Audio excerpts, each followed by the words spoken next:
Competition and scarcity mindset is leading to unhappiness. David Jaffe with beststockstrategy.com. This is one of my ranting theoretical videos, but I just want to let people know that in my opinion, technology has definitely outpaced the development of the human brain. And as a result, whereas 100, 200, 300 years ago, we lived in an environment of scarcity where people were scared for their safety and for their survival. They didn't know when food would be on the table or when the next time they would eat or whether they would die from illness. Now we are in an environment where life has never been better. There is a substantial amount of abundance, but at the same time, human beings and our brains have not evolved to the point where we are expressing gratitude for the abundance that we have. And additionally, a lot of the environmental factors, such as competition and groups, and the way that we raise our children, or the way that children compete amongst each other, or even when we send people to schools and then we have 30 kids in a classroom and each person is competing to be the best, and each one is competing for the teacher's affection and to be the best student, or children are competing with their siblings for the love of their parents. This is something that is very deleterious and very harmful to our children, and also it's very harmful to the future of our nation. And I think that one of the ways that you can overcome this is just recognize that if you can act and behave from a position of abundance where you give gratitude and you understand that you are not in a scarcity mindset, where you don't have to worry about whether you're going to go hungry, or you don't need to worry about whether you are going to be poor or whether you're going to be homeless. And you also understand that even in the worst case scenario, you will find a way to be okay. Even in the worst case scenario, you will find a way to make things okay, that things are going to be all right.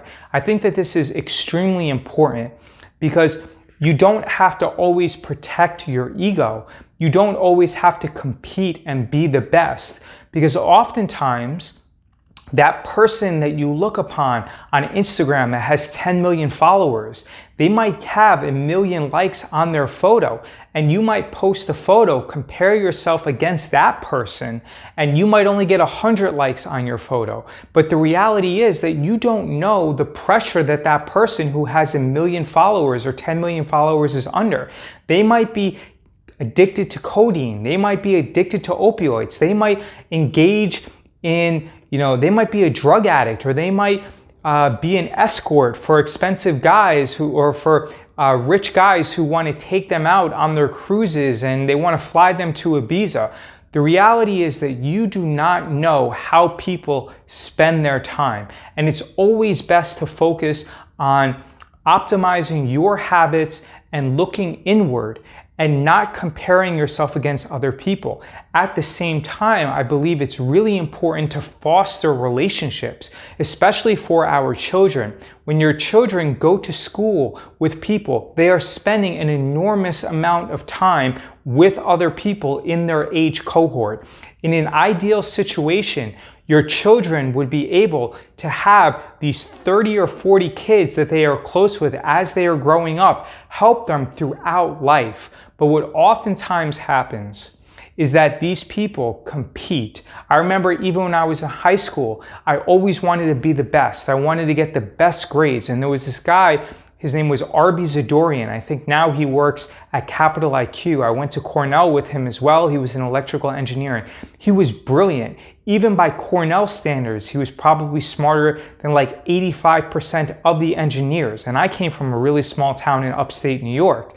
But Arby was brilliant, and I always wanted to be and get better grades than him.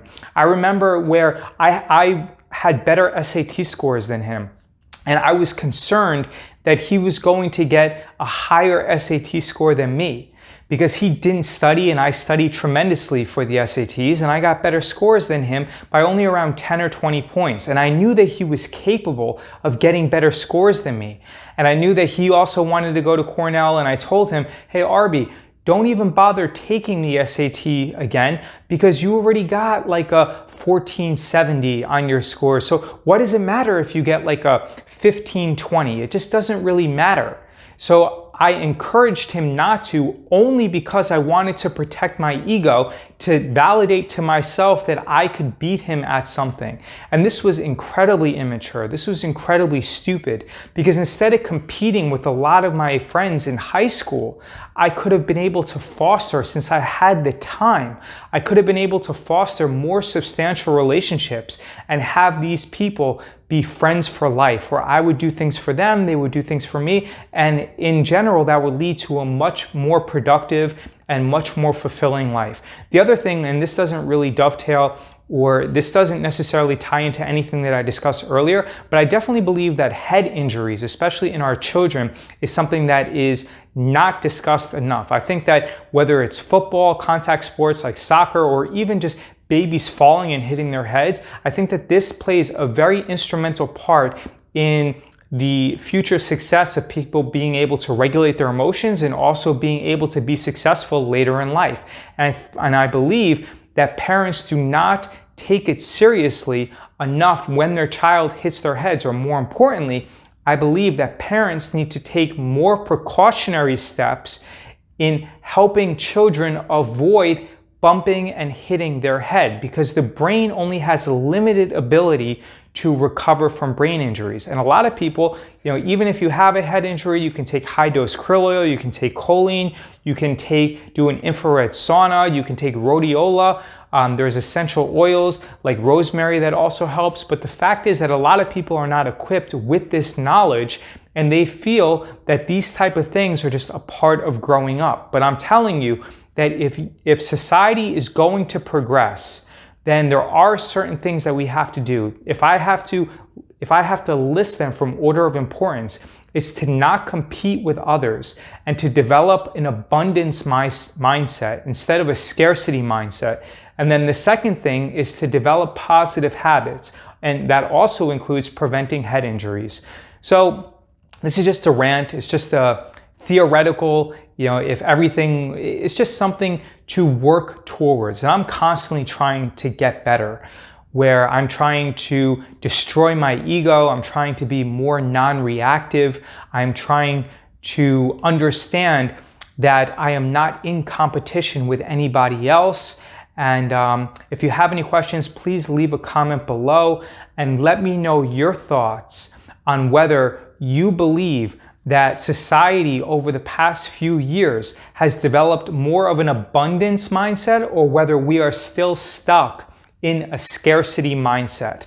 David Jaffe with beststockstrategy.com. You can visit beststockstrategy.com and enter in your email address and receive over $400 worth of free training materials. Please leave a comment below. I read and respond to everyone's comments, and I appreciate your attention.